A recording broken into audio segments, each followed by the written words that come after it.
हरि ओम तत्सत्। श्रीमते रामचंद्राय नमः।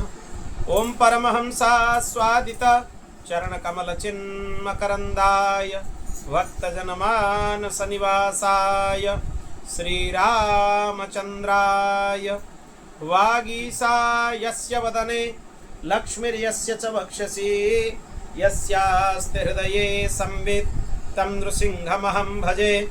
विश्वसर्ग विसर्गादि नवलक्षणलक्षितं श्रीकृष्णाख्यं परं धामं जगद्धाम नमामि तत्। नारायणं नमस्कृत्य नरं चैव नरोत्तमं देवीं सरस्वतीं व्यासं ततो जयमुदीरयेत्। मुखं करोति वाचालं पङ्गुं लङ्घयते गिरिं यत्कृपातमहं वन्दे परमानन्दमाधवम्। प्रह्लाद नारद पराशर पुण्डरीक व्यासंबरीश शुक शौनक भीष्मदलभ्यं रुक्माङ्गदार्जुन वसिष्ठ विभीषणादीन् पुण्यानिमन् परम भागवतान् नमामि। श्री सीतानाथ समारंभं रामानन्दार्य मध्यमम् अस्मदाचार्य पर्यन्तं वन्दे श्री गुरु परम्परां।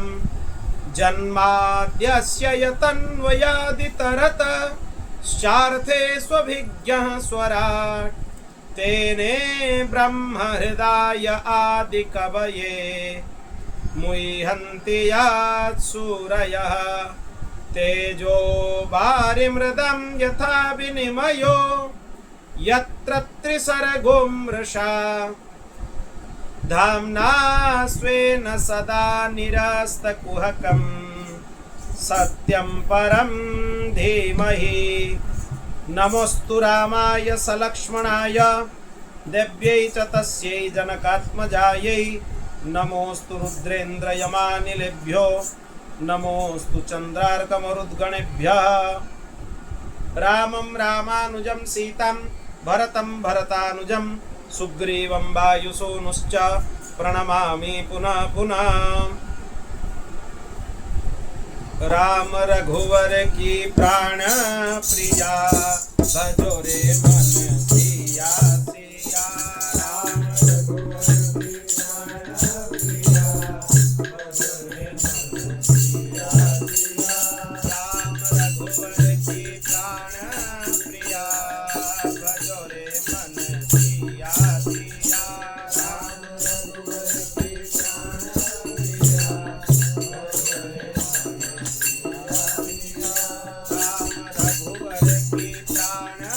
प्रिया भजो रे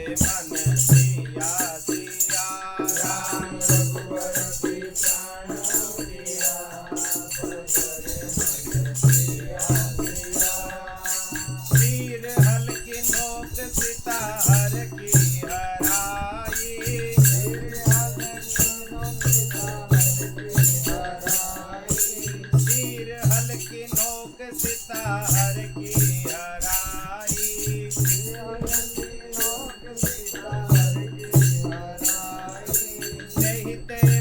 कहाई सीता कहाई।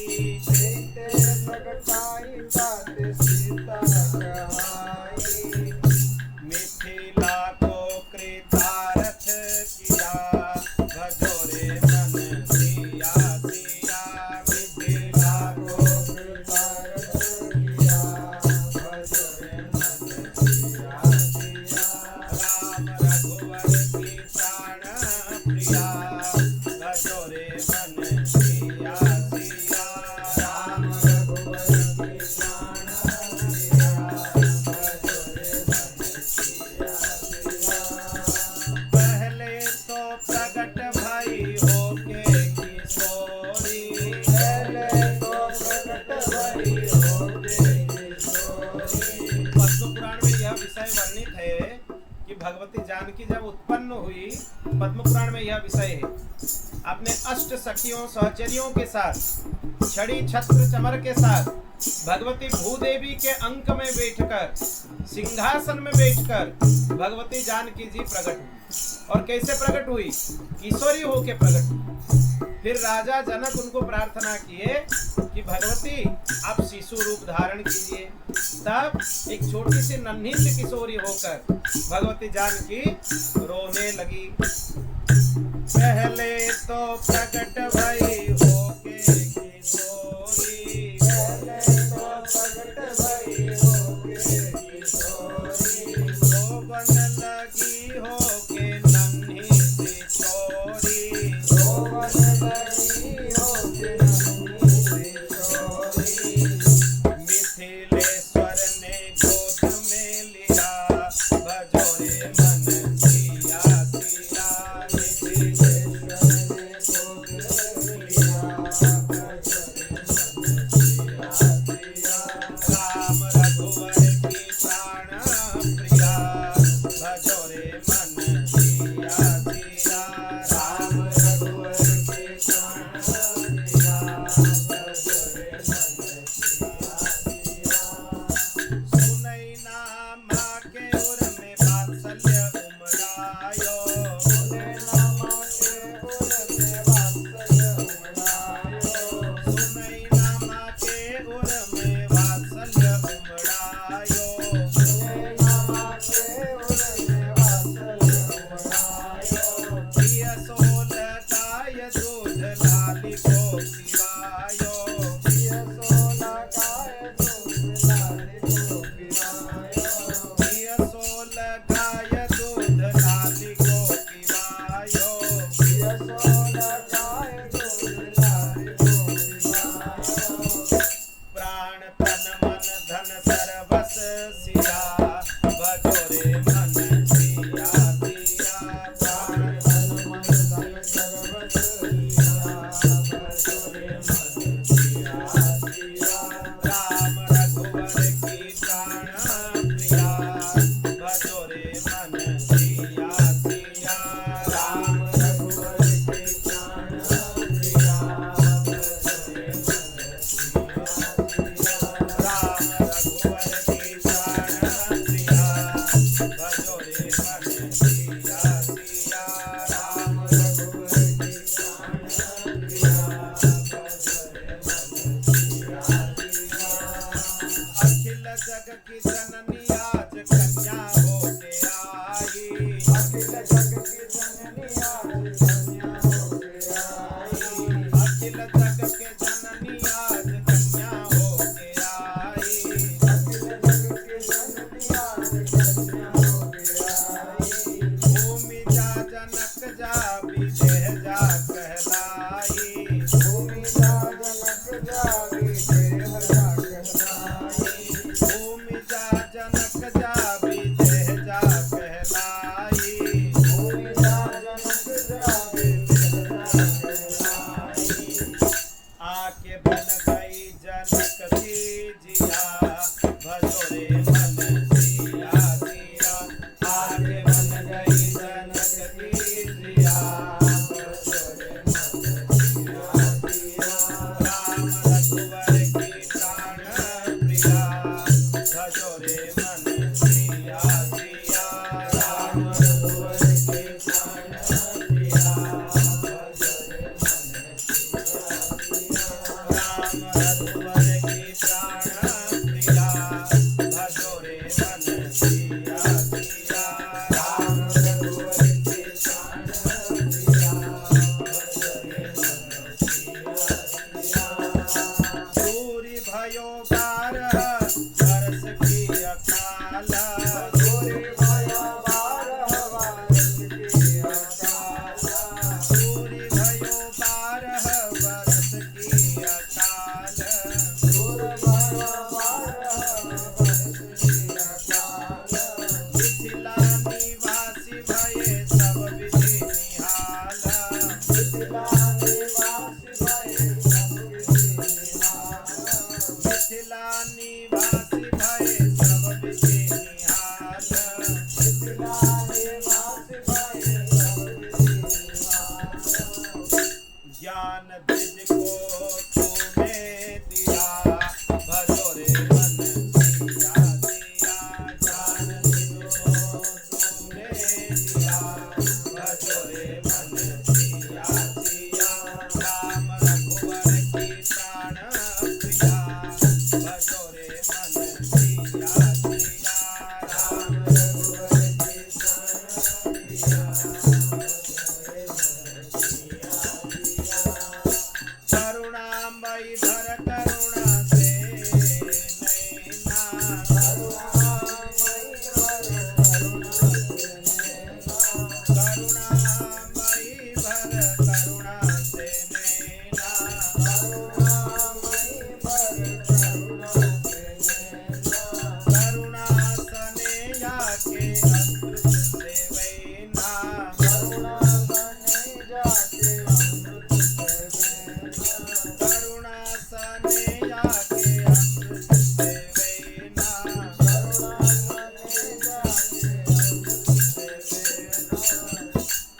साज करुणा से पूर्ण किया भजो रे मन सिया सिया साज करुणा से पूर्ण किया भजो रे मन सिया सिया राम रघुवर की प्राण प्रिया भजो रे मन सिया सिया राम रघुवर के प्राण प्रिया भजो रे मन सिया सिया राम रघुवर की प्राण प्रिया भजो रे मन सिया सिया राम रघुवर के प्राण प्रिया भजो रे मन सिया सिया बहुना के पथ पलक बावड़े बिछाए करुणा के पथ पलक पावड़े बिछाया बहुना के पथ पलक बावड़े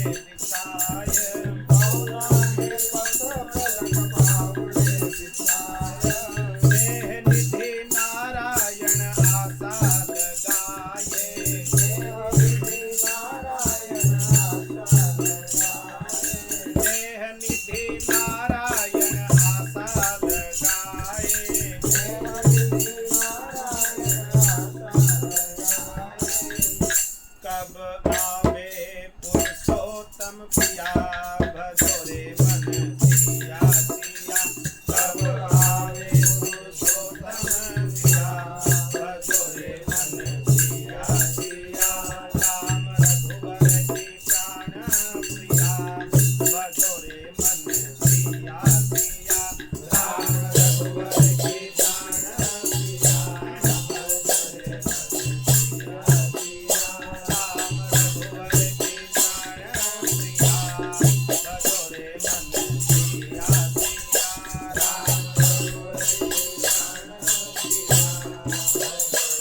सिया राम रघुवर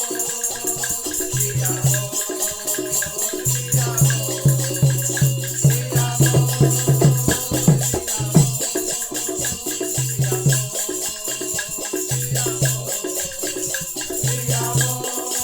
मन सिया सिया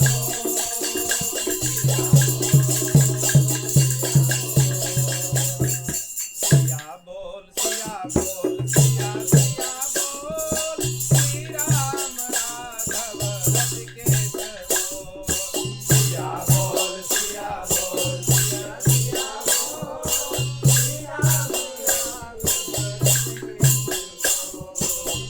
बोल सिया बोल सिया सिया बोल श्री राम राघव रज के बोल सिया बोल सिया बोल सिया सिया बोल श्री राम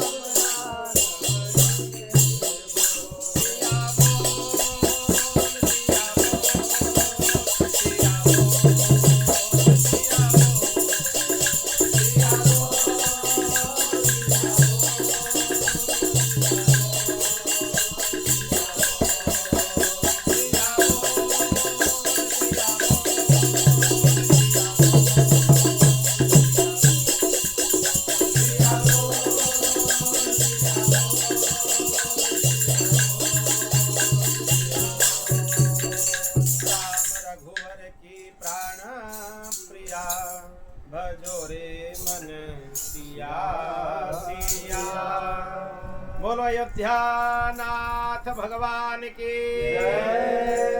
श्री जानकी नाथ भगवान की श्री नित्य साकेत बिहारी बिहारिणी जी भगवान की श्री सीता सर्वेश्वर भगवान की श्री कनक भवन बिहारी बिहारिणी जी भगवान की जय जय श्री सीताराम जय जय श्री राधे श्याम हर हर महादेव निताय गौर हरि बोल। श्री सद्गुरुदेव भगवान की अनंत कोटि ब्रह्मांड नायक परात्पर अखिलेश्वर निखिल हे प्रत्यनीक अनंत कल्याण गुणगण निलय भगवान श्री हरि की महती कृपा करुणा से आज हम 13वें दिन के श्रीमद् भागवत कथा के सत्र में प्रवेश कर रहे हैं। पिछले अध्यायों में हमने चर्चा किया कि भगवान की ध्यान की विधि क्या है, भगवान की विविध विभूतियों का निरूपण, भगवान के विविध जो सिद्धियां हैं भगवत कृपा से प्राप्त होते हैं उनका निरूपण आदि विषय हम लोगों ने पहले चर्चा किया। आज बहुत अद्भुत और रोचक प्रसंग है वर्णाश्रम धर्म का निरूपण।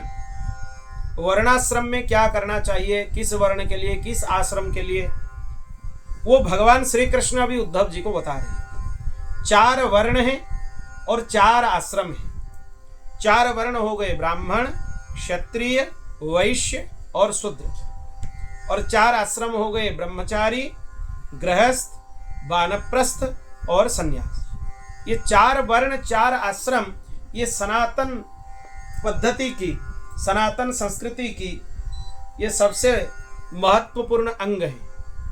ये 4 वर्ण 4 आश्रमों के बिना सनातन के मूल सिद्धांत अधूरा है।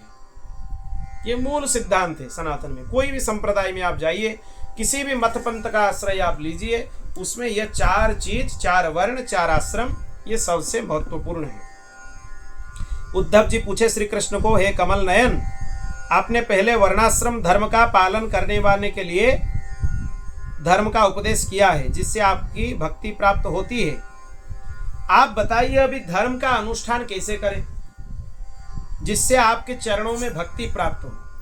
एक चीज यहाँ पे हम स्पष्ट करना चाहते हैं, वर्णाश्रम धर्म पालन के उद्देश्य यह होना चाहिए कि वर्णाश्रम पालन के द्वारा भगवान के चरण कमल में भक्ति सुदृढ़ हो।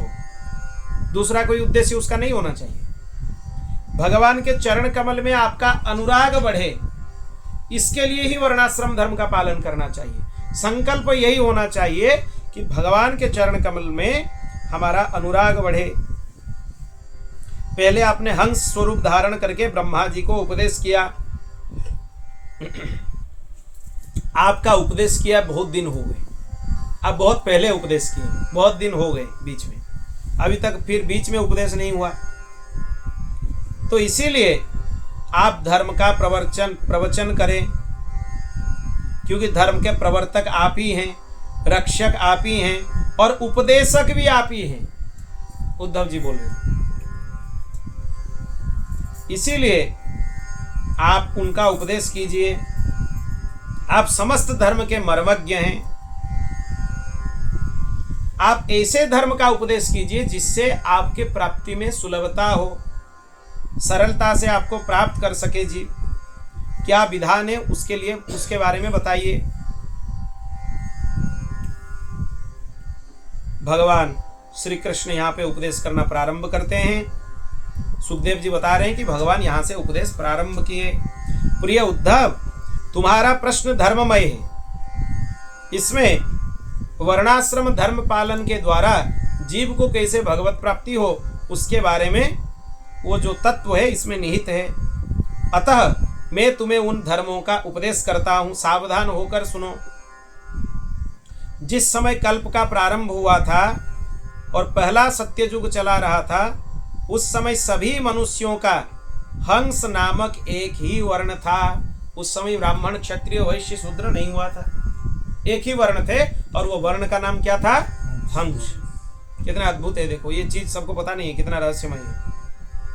उस युगों में सब लोग जन्म से ही कृतकृत्य होते थे, इसीलिए उस युग का नाम कृतयुग था। सत्ययुग का नाम दूसरा नाम क्या है? कृतयुग।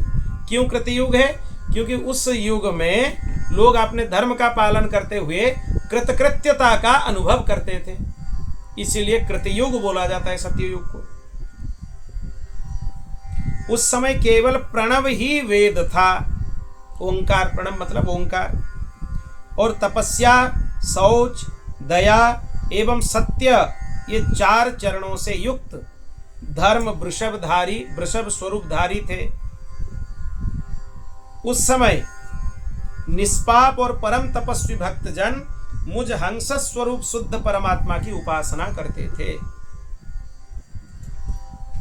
परम भाग्यवान उद्धव, सत्य युग के बाद त्रेता युग आरंभ हो गया और मेरे हृदय के श्वास प्रश्वास से ऋग्वेद, सामवेद, यजुर्वेद ये वेदत्रयी प्रकट हुए। यहाँ पे यह सोचना नहीं चाहिए कि अथर्ववेद की गिनती यहाँ पे नहीं हुआ। ये 3 वेद मतलब 3 विषय हैं। यजुर्वेद गद्यात्मक है, सामवेद पद्यात्मक है, ऋग्वेद विधानात्मक है। तो इसीलिए इन वेदों में यह विषय अलग अलग है और अथर्ववेद में ये 3 विषय एक साथ है। तो अथर्ववेद भी वेदत्रयी में ही आता है, क्योंकि अथर्ववेद में ऋग्वेद का ज्ञान भी है, यजुर्वेद का ज्ञान भी है, सामवेद का ज्ञान भी है। ये जजुस मतलब क्या होना चाहिए? गद्यात्मक। ऋग मतलब वो विधानात्मक और साम मतलब वो गानात्मक। ये 3 विद्याओं का निरूपण किया गया है, इसीलिए वेदत्रयी बोला जाता है। इसमें यह मूढ़ता नहीं होना चाहिए कि अथर्ववेद को वेद में गिना ही नहीं जाता, ये मूढ़ता है। और वेदत्रयी के होता, अध्वर्यु, उद्गाता ये सब प्रकट हो गए। फिर उसके बाद वर्ण समूह प्रकट हुए। विप्र, क्षत्रिय, विशूद्रा, मुख बाहुरूपादजा, वैराजत पुरुषाजाता, य आत्माचार लक्षण। ये पुरुष सूक्त का वही मंत्र का ही स्वरूप है, यही बताया गया है पुरुष सूक्त में। विराट पुरुष के मुख से ब्राह्मण, भुजा से क्षत्रिय, जंघा से वैश्य और चरणों से शूद्र की उत्पत्ति हुई। उनकी पहचान उनके स्वभाव अनुसार और आचरण से ही होती है। विराट पुरुष भी मैं ही हूं। भगवान बोलते हैं मेरे ही उरु स्थल से गृहस्थाश्रम प्रकट हुआ, हृदय से ब्रह्मचर्याश्रम प्रकट हुआ, वक्षस्थल से वानप्रस्थ आश्रम प्रकट हुआ और मस्तक से संन्यासाश्रम प्रकट हुआ। भगवान के श्रीअंग से ही 4 वर्ण और 4 आश्रम प्रकट हुए। इसलिए इनमें कोई ऊंचा नहीं है, कोई नीचा नहीं है। अपने अपने स्वभाव के अनुसार जो विधान भगवान हमें दिए हैं उसके अनुसार, विधान के अनुसार ही कर्म करना चाहिए। इसमें विभागीकरण इसीलिए नहीं हुआ कि कोई बड़ा है या कोई छोटा है। एक साधारण ये उदाहरण यहाँ पे नहीं देना चाहिए, फिर भी हम बताते हैं जैसे कि आप लोगों को समझ में आ जाए। आप लोग जो कॉलेज में पढ़ाई करते हो, अलग अलग विषय लेकर पढ़ाई करते हो, तुम्हारा विषय अलग है, तुम्हारा विषय अलग है, ये विभागीकरण हो गया कि नहीं? पर इसमें क्या यह है कि तुम्हारा विषय छोटा है उसका विषय बड़ा है? यह तो नहीं है। तो इसी तरह वर्गीकरण हुआ, ब्राह्मण, क्षत्रिय, वैश्य, शूद्र। उसमें बड़े छोटी वाली भावना कहाँ से आया? यह हम लोगों ने फूट डाला है। और ऐसा अभी हुआ है आधुनिकरण, अभी लोग वर्णाश्रम को गाली देने लगे हैं, जाति को निंदा करते हैं। जन्म से ही जाति माना जाता है। ध्यान देकर शास्त्रों की बात सुन लीजिए, कर्म से नहीं, जाति के अनुसार कर्म होना चाहिए। इसीलिए चातुर्वर्ण मया सृष्ट गुण कर्म विभाग से, उसका अर्थ यही है। उसका अर्थ यही नहीं, यह नहीं है कि आप अपने गुण कर्म के हिसाब से ही आपको माना जाएगा आप किस वर्ण में हैं। ये मूर्खता है। व्याकरण की पढ़ाई नहीं किए हैं कुछ लोग, ऐसे हैं कुछ कथावाचक हैं, गुरुमुख से शास्त्रों के अध्ययन नहीं किए हैं, वो शास्त्रों की ऊट पटांग अर्थ लगाते हैं। यह अर्थ नहीं है। जाति जन्म से ही माना जाता है, क्योंकि जाति शब्द जात शब्द से आया है। जात शब्द का अर्थ क्या है? जन्म। तो इसलिए जन्म के अनुसार ही वर्ण होना चाहिए और उसी अनुसार शास्त्र में जो विधान है उसके अनुसार धर्म का पालन करो। भगवत प्राप्ति के लिए कोई वर्ण, कोई आश्रम बाधा उसमें नहीं है। आप किसी भी आश्रम में हो, किसी भी वर्ण में हो, आप भगवत प्राप्ति कर सकते हैं, पर अपने वर्ण के जो नियम बताया गया है उसके हिसाब से काम करो, भगवान मिलेंगे, उसमें कोई मना नहीं है। अभी ध्यान देकर सुनो, ब्राह्मणों के काम क्या है, ब्राह्मण के पास क्या होना चाहिए। समोदमस्तपशौचम संतोषः क्षान्तिरार्जवम् मद्भक्तिश्च दया सत्यम ब्रह्म प्रकृतयस्त्विमः। सम मतलब क्या है? सम दम, इंद्रिय का निग्रह और मन का निग्रह। दोनों होना चाहिए। तपस्या, पवित्रता, अंतः शौच और बहिर्शौच, संतोष, क्षमाशीलता, सीधापन, सरल।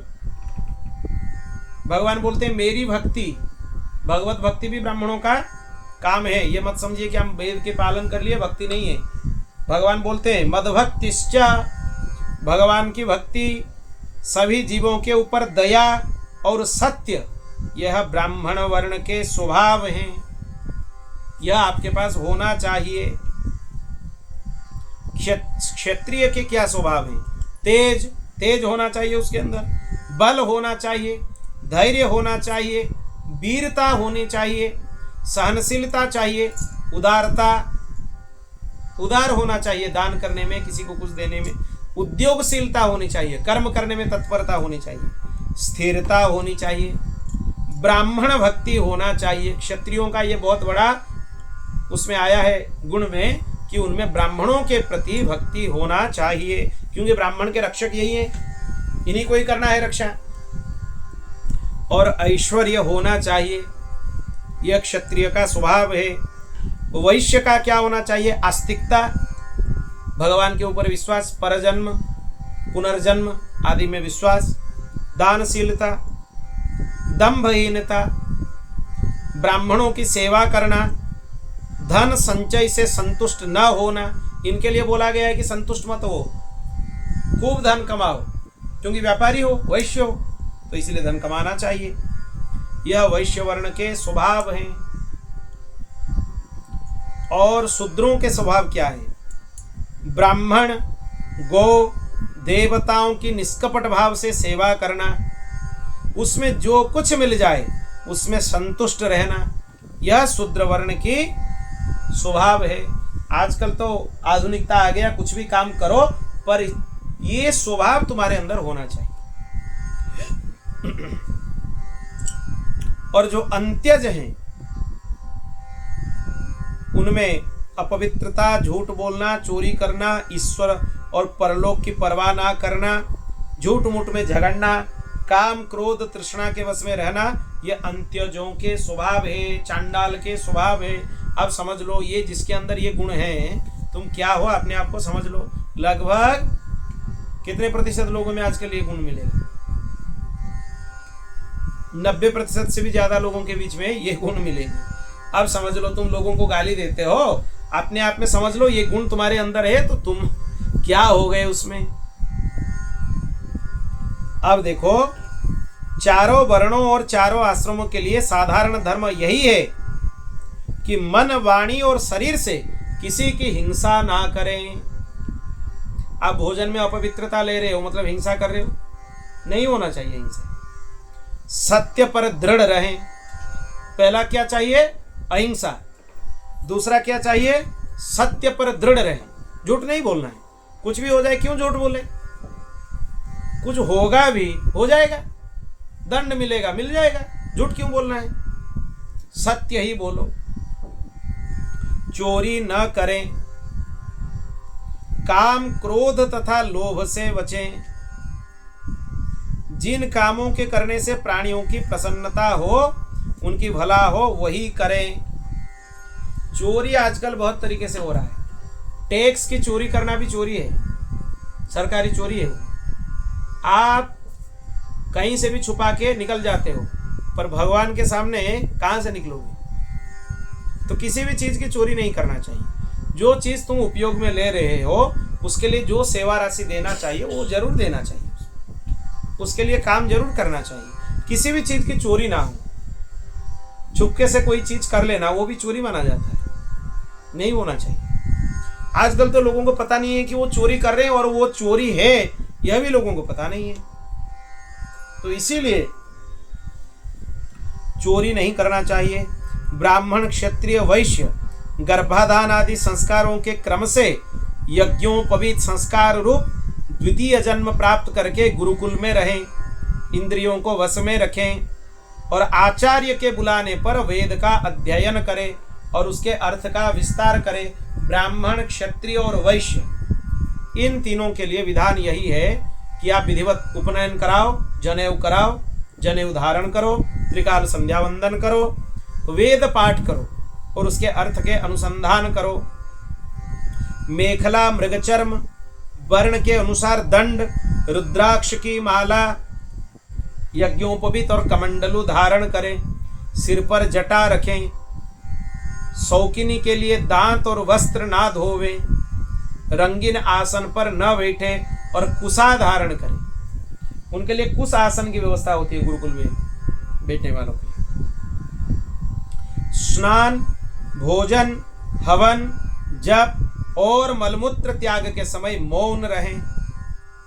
आजकल ज्यादातर ये नहीं हो पाता है, भोजन के समय लोग बात कर लेते हैं। यह अभ्यास करना चाहिए। स्नान के समय, भोजन के समय, हवन के समय, जप के समय और मलमूत्र त्याग के समय मौन रहें, किसी से बातचीत ना करें। और केवल मस्तक और मूछ आदि के अलावा शरीर के दूसरे अंग के बालों को भी ना काटें। वो काटने का विधान नहीं है शास्त्र में। केवल मस्तक और मूछ और दाढ़ी इतना ही काट सकते हैं। दूसरे कई भी अंग में वो केस काटने की विधान नहीं है। पूर्ण ब्रह्मचर्य का पालन करें। शरीर के तेज को क्षय ना करें। अगर स्वप्न आदि के दोष में तेज स्खलित हो जाए तो जल में स्नान करके प्राणायाम करें, गायत्री का जाप करें, भगवान सूर्य नारायण का दर्शन करें, उनका प्रायश्चित करना चाहिए। यह अपराध है। ब्रह्मचारी को पवित्रता के साथ एकाग्र चित्त होकर अग्नि, सूर्य, आचार्य, गो, ब्राह्मण, गुरु, वृद्धजन, देवताओं की उपासना करना चाहिए और प्रातः काल सायंकाल मौन होकर संध्योपासन करें और गायत्री का जाप करना चाहिए। ब्रह्मचारियों के लिए यह विधान है कि प्रातः काल सायंकाल वो समिधा दान करें, अग्नि में, 2 काल में समिधा लेकर अग्नि में आहुति प्रदान करें। यहां भगवान अद्भुत बात बोल रहे हैं, इसको स्वर्णाक्षर में लिख लेना चाहिए।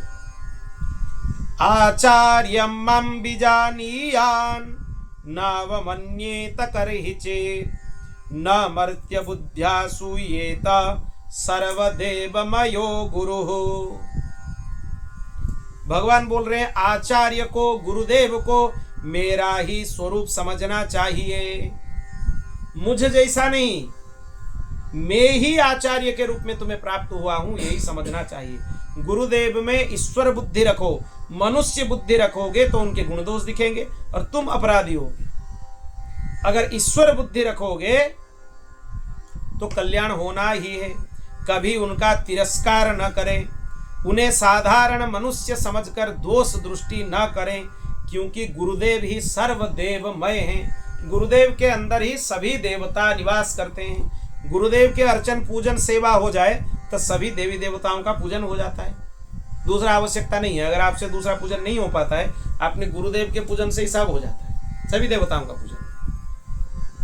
गुरुदेव सब कुछ हैं, सर्वदेवमय गुरु, इसीलिए बोला गया है। गुरुदेव की निष्ठा से उपासना करनी चाहिए। उनके आज्ञा पालन ही सबसे बड़ा सेवा है उनका। और यह भी एक चीज है, कई लोग इधर उधर हो जाते हैं। गुरुदेव मनुष्य शरीर में होते हैं तो उनके द्वारा नित्य क्रिया में अगर शिष्य की दोष दृष्टि हो जाए तो उसके लिए अपराध लगेगा। उसके मन में यह विचार करना चाहिए, गुरुदेव के द्वारा जो मंत्र परंपरा से आया है वो तो मिथ्या नहीं है, गुरु परंपरा तो मिथ्या नहीं है। और शास्त्र में, उपनिषदों में यह बताया गया है, गुरु की वही आचरणों का पालन तुम करो जिसमें शास्त्र की सहमति हो। गुरु जी का सामर्थ्य है, वो कुछ भी कर सकते हैं। गुरु जी सिद्ध हैं, गुरु जी भगवत प्राप्त हैं, तो गुरु जी अपने स्वभाव के हिसाब से, प्रभाव के हिसाब से कुछ भी कर सकते हैं। उनके सभी चीज के नकल हम नहीं कर सकते, और यह भी नहीं होना चाहिए कि उनके सभी चीज का नकल करो। उन आचरणों का नकल करो जिसमें शास्त्र की आज्ञा हो। गुरु जी सिद्धाई में कहीं भी कुछ अवधूत जैसे किए, वो अवधूत स्थिति में है, चाहे कैसे भी रहे, अवधूत बहुत होते हैं। अवधूत स्थिति में बहुत सारे महापुरुष होते हैं, पता नहीं चलते वो अवधूत है। तो गुरु जी तो अवधूत हैं, वो तो कुछ भी किए, पर शिष्य उसके मन में जब आया दोष दृष्टि, तो शिष्य फंस गया, उसके लिए अपराध हुआ। वो अवधूत हैं, उनके लिए अपराध नहीं है। तो इसीलिए गुरुदेव के प्रति मनुष्य बुद्धि मत रखो। उनकी लीला विचित्र होती है, गुरुदेव की लीला भी विचित्र होती है। कभी कभी वो ऐसे विचित्र काम करेंगे जैसे कि शिष्य के मन में अनास्था हो जाए। वो इसीलिए करते हैं, शिष्य की परीक्षा लेते हैं। चलो इसका हालत क्या है, इसका मेरे प्रति दोष दृष्टि आ रहा है, या उसके बाद भी इसके मन में वही श्रद्धा है जो श्रद्धा इसके मन में होना चाहिए। तो परीक्षा है गुरुदेव के द्वारा। कई महापुरुष ऐसे होते हैं, कई महापुरुषों के चरित्र में यह आता है कि उनके अनुकरण करने लगे शिष्य। गुरुजी ये करते हैं, हम भी करेंगे, हम क्यों नहीं करेंगे। फिर गुरुजी एक लोहार के पास गए, उसको बोले एक काम करो, लोहा को पिघला दो, गरम लोहा, तरल लोहा मुझे ग्लास में दो। डगडग करके गुरुजी उसको पी गए, वो सिद्ध है, कुछ नहीं हुआ उनका। अब शिष्यों को बोले देखो तुम तो मेरा नकल करते हो, तुम भी एक एक गिलास पियो यहाँ से। सब हाथ जोड़ लिए, नहीं होगा।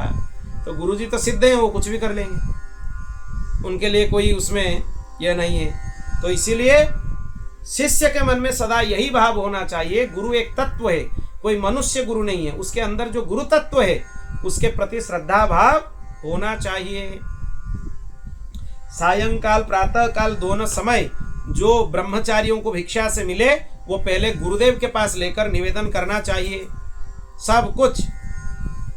फिर गुरुदेव उसमें से जो रखना चाहिए रख सकते हैं, फिर तुम्हारे लिए जो देना चाहे वो दे सकते हैं। यह विधान है। आचार्य यदि जाते हो उनके पीछे पीछे चलो। उनके सो जाने के बाद बड़ी सावधान से उनसे थोड़ी दूर पर सोए। गुरुदेव की सेवा कर रहे, गुरुदेव सो गए तो उनसे थोड़ी दूर में सोए, जैसे कि उनको व्याघात ना हो। थके हो तो उनके पास बैठकर चरण दबाएं। भगवान यहाँ बोल रहे हैं, शुश्रूषमाण आचार्यम सदोपासीत नीचवत यान सय्यासनस्थाने नीति दूरे कृतांजलि। अगर वो थके हो तो उनके पास बैठकर चरण दबाएं। अगर वो बैठे हो तो उनके आदेश की प्रतीक्षा में हाथ जोड़कर पास में खड़े रहें। गुरुदेव बैठे हो, कुछ बोल रहे हो, उनकी आज्ञा तुम सुन रहे हो तो हाथ जोड़कर उनके पास खड़े रहो। इस प्रकार अत्यंत छोटे व्यक्ति के भांति उनकी सेवा शुश्रूषा के द्वारा सदा सर्वदा आचार्य की आज्ञा में तत्पर रहें। यह भगवत प्राप्ति का सबसे सरल मार्ग है। जब तक विद्या अध्ययन समाप्त ना हो जाए तब तक सभी प्रकार के भोगों से दूर रहें, गुरुकुल में निवास करें, ब्रह्मचर्य का खंडन ना करें। अगर ब्रह्मचारी का विचार हो कि मैं मूर्तिमान वेदों के निवास स्थान ब्रह्मलोक में जाऊं, तो उसके आजीवन नैष्ठिक ब्रह्मचर्य व्रत ग्रहण कर लेना चाहिए। आजीवन ब्रह्मचर्य, यह भी एक विधान है। और वेदों के स्वाध्याय के लिए अपना सारा जीवन आचार्य की सेवा में ही समर्पित कर देना चाहिए। ऐसे ब्रह्मचारी सचमुच ब्रह्म तेज से संपन्न हो जाता है, उसके समस्त पाप नष्ट हो जाते हैं। उसे चाहिए कि अग्नि गुरु अपने शरीर और समस्त प्राणियों में भगवान की उपासना करे और यह भाव रखे कि सभी के हृदय में भगवान विराजमान है। ब्रह्मचारी वानप्रस्थ और सन्यासियों को यह चाहिए कि वो स्त्रियों के तरफ आकृष्ट ना हो। ये विरक्त हैं, ये तीनों, ब्रह्मचारी भी विरक्त है, वानप्रस्थ भी विरक्त है, सन्यासी भी विरक्त है। ये स्त्री के स्पर्श ना करें, उनसे बातचीत या हंसी मजाक ना करें, उससे दूर रहें। मैथुन करते हुए प्राणियों पर दोष दृष्टि और उनके ऊपर दृष्टिपात तक ना करें। दृष्टिपात करना नहीं चाहिए। ये केवल गृहस्थों के लिए विधान है, उसके अलावा बाकी 3 आश्रमों में यह विधान नहीं है। प्रिय उद्धव, शौच, आचमन, स्नान, संध्योपासन, सरलता, तीर्थ सेवन, जप, समस्त प्राणियों में मुझे देखना, मन वाणी और शरीर का संयम, यह ब्रह्मचारी, गृहस्थ, वानप्रस्थ, सन्यासी सबके लिए एक सा नियम है। ये सबके लिए अस्पृश्यों को ना छूना, अभक्ष्य वस्तुओं को ना खाना, जिससे बोलना नहीं चाहिए उससे ना बोलना, ये नियम भी सबके लिए है। इसका पालन करना चाहिए। और नैष्ठिक ब्रह्मचारी ब्राह्मण इन नियमों का पालन करने से अग्नि के समान तेजस्वी हो जाता है। तीव्र तपस्या के कारण उसके कर्म संस्कार भस्म हो जाते हैं, अंतःकरण शुद्ध हो जाता है और मेरा भक्त होकर मुझे प्राप्त कर लेता है, भगवान का भक्त हो जाता है। अगर नैष्ठिक ब्रह्मचर्य ग्रहण करने की इच्छा ना हो तो गृहस्थाश्रम में प्रवेश करो। विधि पूर्वक वेदाध्ययन समाप्त करके आचार्यों को दक्षिणा देके उनकी अनुमति लेकर समावर्तन संस्कार कराना चाहिए। फिर स्नातक बनकर ब्रह्मचर्य आश्रम को छोड़ देना चाहिए। फिर गृहस्थ में या वानप्रस्थ में प्रवेश कर सकते हो। ये दो सभी वर्ण के लिए है। अगर चाहो तो गृहस्थ हो जाओ, चाहो तो वानप्रस्थ हो जाओ, सीधा ब्रह्मचारी से वानप्रस्थ हो सकते। ये सभी वर्ण के लिए है। अगर ब्राह्मण हो तो सन्यास भी ले सकते हो। केवल ब्राह्मणों के लिए विधिवत सन्यास का विधान है, दूसरे वर्णों के लिए सन्यास का विधान नहीं है। आश्रमाद आश्रमम गच्छे, भगवान बोलते हैं एक आश्रम के बाद दूसरे आश्रम, यह भी एक विधान है। नहीं तो ब्रह्मचर्य से सीधा वानप्रस्थ में प्रवेश कर सकते हो। नहीं तो अगर ब्राह्मण हो तो सन्यास में प्रवेश कर सकते हो। किंतु मेरी आज्ञाकारी भक्त बिना आश्रम के रहकर अथवा विपरीत क्रम से आश्रम परिवर्तन कर स्वेच्छाचार में प्रवृत्त ना हो। आजकल तो लोग अनाश्रमी है, विधिवत ब्रह्मचर्य का धारण नहीं किया तो ब्रह्मचारी नहीं हुए, गृहस्थाश्रम में प्रवेश नहीं किए तो गृहस्थ भी नहीं हुए, गुरुजनों से विरक्त वेश भी नहीं लिया तो विरक्त भी नहीं हुए, वानप्रस्थ भी नहीं हुए। अनाश्रमी का कल्याण नहीं होता है, इसलिए अनाश्रमी नहीं रहना चाहिए। तो अगर गृहस्थ में प्रवेश कर लो तो गृहस्थी बन गए, उससे पहले ब्रह्मचर्य का पालन करो। किसी ना किसी आश्रम में रहना चाहिए, बिना आश्रम के रहना नहीं चाहिए। ब्रह्मचर्य के बाद गृहस्थाश्रम स्वीकार करना हो तो ब्रह्मचारी को चाहिए अपने अनुरूप शास्त्रोक्त लक्षणों से संपन्न कुलीन कन्या से विवाह करे। अंतरजातीय विवाह शास्त्र निषिद्ध है। तुम जिस वर्ण के पुरुष हो उसी वर्ण के कन्या के साथ ही विवाह कर सकते हो। अगर तुम्हारे वर्णों से नीच वर्ण या तुम्हारे वर्णों से उच्च वर्ण की कन्याओं से विवाह किए तो तुम्हारे जो पुत्र या कन्या पैदा होंगे उनको वर्ण संकर बोला जाता है। और वर्ण संकर तुम्हें नरक में ले जाने वाले हैं, उनके लिए नरक जाओगे तुम। और उनके हाथ से पितृगण श्राद्ध ग्रहण नहीं करते हैं, देवता उनके हाथ से पूजा स्वीकार नहीं करते हैं। ये बहुत बड़ी अभी एक आ गया है सबके बीच में अंतरजातीय विवाह, ये नहीं करना चाहिए। जो वर्ण में हो उसी वर्ण की कन्या से विधिवत विवाह करना चाहिए। और अवस्था में अपने से छोटी कन्या की ही विवाह करना चाहिए। वो उम्र में भी छोटा होना चाहिए। आजकल तो यह भी लोग नहीं देखते, समान उम्र में कर लेते हैं, नहीं तो बड़ी भी कर लेते हैं। इतने मूढ़ता है लोगों में, इतने कामासक्त हैं, कामनाओं में आसक्त हैं, किसी के शरीर के प्रति आसक्त हैं। वो पशु जैसे बन गए। पशु कभी देखता है, वो अपने आप में भी उनमें संबंध हो जाता है, वो पशुवत बन गए मनुष्य, इतने नीचे गिर गए। ये होने से पतन होगा। काम बस अन्य वर्ण की कन्या से विवाह नहीं करना चाहिए।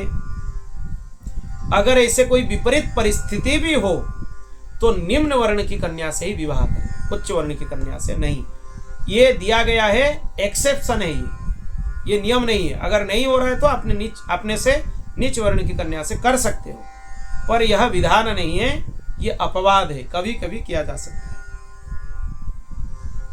यज्ञ यागादि अध्ययन दान करने की अधिकार ब्राह्मण क्षत्रिय वैश्य को समान रूप से है।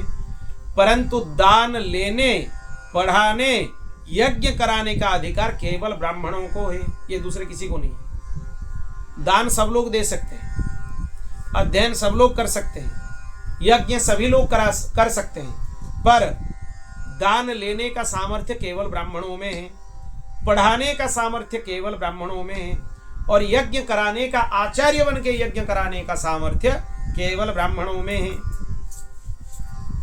ब्राह्मणों को चाहिए कि इन तीनों वृत्तियों में प्रतिग्रह रखे। दान लेने की वृत्ति को तपस्या, तेज, यश का नाश करने वाली समझकर पढ़ाने और यज्ञ कराने के द्वारा ही अपने जीवन निर्वाह करें। ज्यादा दान लेना नहीं चाहिए, वो उतना अच्छा नहीं माना जाता, इसलिए खूब पढ़ाओ, ये ब्राह्मणों के लिए बताया गया है, ये ब्राह्मणों के वर्णोचित व्यवहार है।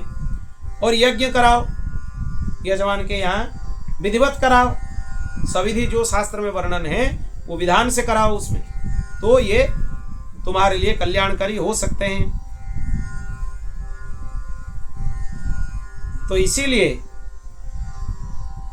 अगर यह भी नहीं है, ब्राह्मणों के लिए विधान है, अन्न कटने के बाद खेतों में जो नीचे कुछ गिरा हुआ अन्न होता है, लोग ले जाते हैं अन्न उठाकर, वही अन्नों को संग्रह करके उसमें ब्राह्मण अपनी जीवन निर्वाह करना चाहिए। ब्राह्मण होना इतना सरल नहीं है।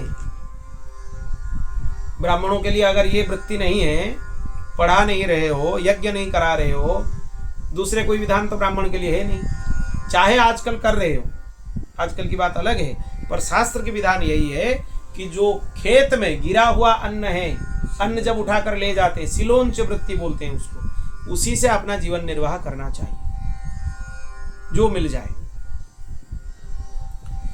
अब भगवान बोलते हैं, देखो उद्धव, ब्राह्मण का शरीर अत्यंत दुर्लभ है, इसीलिए ये तुच्छ विषय भोग में ना जाएं। ब्राह्मण का जीवन इसीलिए मिलता है कि अब तप तपस्या त्याग करो, इसीलिए मिलता है ब्राह्मण का शरीर। यह नहीं मिलता है कि आप भोग वृत्तियों में फंस जाओ। यह तो जीवन पर्यंत कष्ट भोगने, तपस्या करने, अंत में मोक्ष की प्राप्ति करने के लिए ही है। जीवन भर कष्ट है ब्राह्मण के जीवन। आप चाहे किसी भी हालत में हो, आप संध्या का परित्याग कर सकते हो, किसी भी आपके स्वास्थ्य में गिरावट हो, कोई भी आपकी अस्वस्थता हो, आप संध्या बंदन, नित्य नियम का, अग्निहोत्र का, भगवत सेवा का त्याग कर सकते हो क्या? नहीं कर सकते हो, वो तो विधान ही है। जो ब्राह्मण घर में रहकर अपने महान धर्म का निष्काम भाव से पालन करता है और खेतों में तथा बाजारों में गिरे पड़े जो दाने अन्न के हैं उसे चुनकर संतोष पूर्वक जीवन निर्वाह करता है, साथ ही अपना शरीर, प्राण, अंतःकरण मुझे अर्पित कर देता है, किसी के तरफ आसक्ति नहीं है, वो बिना संन्यास लिए ही परम शांति स्वरूप पद को प्राप्त कर लेता है, उसको सन्यासी ही मानना चाहिए। ज्ञेयः स नित्य सन्यासी यो नो द्वेष्टि न कांक्षति। उसको सन्यासी समझ लो जिसके मन में द्वेष नहीं है, किसी से कुछ आकांक्षा नहीं है, राग द्वेष से सर्वदा मुक्त है, उसको सन्यासी समझ लो। जो लोग विपत्तियों में पड़े कष्ट पा रहे हैं, मेरे भक्त ब्राह्मणों को विपत्तियों से बचा लेते हैं, उनको मैं सभी आपत्तियों से बचा लेता हूं। ब्राह्मण को आप देखिए कि वो आप विपत्ति में है, उसके पास धन नहीं है, आप ब्राह्मण की धन से उनकी सहायता किए, उनकी सेवा किए, तब भगवान बोलते हैं कि उस जीव का सर्वविध कल्याण मैं करता हूँ, उसको सभी असुविधाओं से मैं निकाल लेता हूँ। जैसे समुद्र में डूबते हुए प्राणियों को नौका बचा लेती है, वैसे राजा पिता के समान सारी प्रजाओं का कष्ट से उद्धार करें, उनको बचावे। जो राजा प्रजा की रक्षा करता है वो सारे पापों से मुक्त होकर सूर्य के समान तपस्वी होकर विमान में चढ़कर सूर्यलोक, स्वर्गलोक आदि दिव्य लोक में जाता है, इंद्र के समान सुख भोग करता है। राजा को अपने प्रजाओं का पालन पुत्रवती ही करना चाहिए, यह विधान है। यदि ब्राह्मण अध्यापन अथवा यज्ञ याग आदि से अपनी जीविका ना चला सके तो ब्राह्मण के लिए विधान है वो वैश्य वृत्ति का आश्रय ले ले, व्यापार कर सकता है, पर कब तक? भगवान लिखे हैं देखो, जब तक उसकी विपत्ति दूर ना हो जाए। जब वो विपत्तियों से बाहर आ गया, फिर तुरंत उसको व्यवसाय वृत्ति का त्याग करके ब्राह्मण वृत्ति में आ जाना चाहिए। उतने दिन तक उसको व्यवसाय करना चाहिए, व्यापार करना चाहिए, जब तक उसकी आर्थिक स्थिति सुधर जाए। अगर बहुत बड़ी आपत्ति का सामना करना पड़े तो तलवार उठाकर क्षत्रिय वृत्ति में भी अपना काम चला ले, ये ब्राह्मण के लिए है। परंतु किसी भी अवस्था में और दूसरा वृत्तियों का आश्रय नहीं लेना चाहिए। ये दो ही कर सकता है आपत्ति काल में, सर्वथा नहीं। अगर क्षत्रिय प्रजा पालन के द्वारा जीवन के निर्वाह ना कर सके तो क्षत्रिय भी वैश्य वृत्ति का आश्रय ले सकता है। और बहुत बड़ी आपत्ति हो तो विद्यार्थियों को पढ़ाकर आपत्ति के जीवन काट देना चाहिए क्षत्रियों के लिए। ऐसे तो उनके लिए पढ़ाने का विधान नहीं है। अगर विपत्ति है, समय खराब है, तो विद्यार्थियों को पढ़ा सकते हैं, क्योंकि ये ब्राह्मणों का काम है। वैश्य भी अपने आपत्ति के समय शूद्रों की वृत्ति से, सेवा से जीवन निर्वाह कर सकता है आपत्ति काल में।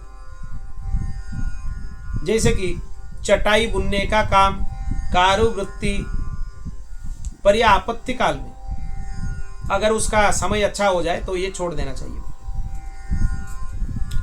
गृहस्थ पुरुष को चाहिए कि वो वेदाध्ययन रूप ब्रह्म यज्ञ, तर्पण रूप पितृ यज्ञ, हवन रूप देव यज्ञ, काकवली भूत यज्ञ और अन्नदान रूप अतिथि यज्ञ के द्वारा ऋषि, देवता, पीतर, मनुष्य सभी प्राणियों की पूजन करना चाहिए। इसको पंच महायज्ञ बोलते हैं। ये सभी का कर्तव्य है। क्या? सबसे पहले शास्त्रों के अध्ययन करो, वो हो गया ब्रह्म यज्ञ। तर्पण करो, पितृगण को नित्य जल दो, वो हो गया पितृयज्ञ। हवन करो, वो हो गया देव यज्ञ। भिन्न भिन्न पशु पक्षियों के लिए दाना डाल दो, वो हो गया भूत यज्ञ। और अतिथियों के लिए अन्नदान करो, ये हो गया अतिथि यज्ञ। ये 5 यज्ञ गृहस्थों के लिए विधान है। आप गृहस्थ हो और ये 5 काम नहीं कर रहे हो तो आपको गृहस्थ बुलाने का कोई अधिकार नहीं है। गृहस्थ पुरुष अनायास प्राप्त अथवा शास्त्रोक्त रीति से उपार्जित शुद्ध धन से सभी का पालन करना चाहिए उनको। बड़े कुटुंब होने पर भी उनको भजन में प्रमाद नहीं करना चाहिए। भजन सभी के लिए है। भगवत भजन करो, नाम जप करो। और जो स्त्री पुरुष भाई बंधु गुरुजनों का मिलना जुलना है, सबके लिए अलग अलग रास्ता है। समझ लो ये स्वप्न के भांति हैं। कभी ना कभी स्वप्न टूटता है तो संबंधियों का संबंध भी कभी ना कभी टूट ही जाएगा। शरीर रहने तक ही ये सब है। शरीर के बाद इनके कोई उसमें महत्व नहीं है। गृहस्थ को चाहिए कि वो गृहस्थी में फंसे नहीं। अनासक्त भाव से ही वो समझे कि हम अतिथि निवास में हैं, हम दूसरे जगह आए हैं, यह हमारा नहीं है। अतिथि कभी भी आपके घर में आता है या आप कहीं जाते हो कहीं, आप क्या सोचते हो? हम 2-4 दिन के मेहमान हैं, वहाँ विस्तार कर लेते हो क्या? या हम रोज के लिए रहने वाले हैं? क्या करते हो? सोचते हो कि हम 10-15 दिन, 20 दिन, 1 महीना, 2 महीना के लिए फिर चले जाएंगे यहाँ से। वही भाव अपने घर में रखो, यहाँ भी हम अतिथि हैं, सब कुछ पड़ा रहेगा और हम चले जाएंगे तो अतिथि ही हुए ना। घर में भी अतिथि ही हो, यह समझ लो। इसीलिए अपने शरीर में अहंकार और घर आदि में ममता नहीं करना चाहिए, तो फिर घर में रहते हुए भी आप बंधन में नहीं फंसोगे। शास्त्र के अनुसार गृहस्थ को मेरी आराधना करना चाहिए। अगर पुत्र उसमें काम करने लायक हो गया, घर संभालने लायक हो गया, तो वानप्रस्थ में चला जाए या संन्यास आश्रम में चला जाए वर्ण के अनुसार। इस प्रकार जो लोग गृहस्थ जीवन बिताकर घर गृहस्थी में आसक्त हो जाते हैं, नहीं होते, घर गृहस्थी में आसक्त नहीं होते हैं, कामनाओं में नहीं फंसते हैं, वो मुझे ही प्राप्त होते हैं, और जो फंस जाते हैं वो फिर डूब जाते हैं, कर्म बंधन में फंस जाते हैं। यही सोचते रह जाते हैं मेरे माँ बाप बूढ़े हो गए, पत्नी के बाल बच्चे अभी छोटे छोटे हैं, मेरे न रहने पर दीन अनाथ दुखी हो जाएंगे, इनका निर्वाह कैसे होगा। ये मूढ़ बुद्धि है, ये त्याग कर देना चाहिए। विषय भोग में फंसना नहीं चाहिए। चाहे घर में रहो पर भगवान के भजन करो। अगर ये करते रहोगे तो नरक में जाओगे, अगर इसका त्याग कर दोगे तो कोई आपके लिए फिर अड़चन उसमें नहीं है, आप मुक्त हो जाओगे और भगवान को सरलता से प्राप्त कर लोगे। बोल भक्त वत्सल भगवान की। ये आज हम ब्रह्मचर्य आश्रम और गृहस्थियों के लिए क्या विधान है, वर्णाश्रम धर्म क्या है, उसके बारे में चर्चा की। आगे के अध्याय में हम वानप्रस्थ और सन्यासियों के लिए क्या धर्म है उसकी चर्चा आगे करेंगे। आगे के सत्र में विस्तार से चर्चा करेंगे। यहीं पर आज के कथा को हम विराम देते हैं। बोल भक्त वत्सल भगवान की, शरणागत वत्सल भगवान की। गोविंद जय जय गोपाल जय जय।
पूर्णस्य पूर्णमादाय पूर्णमेवावशिष्यते।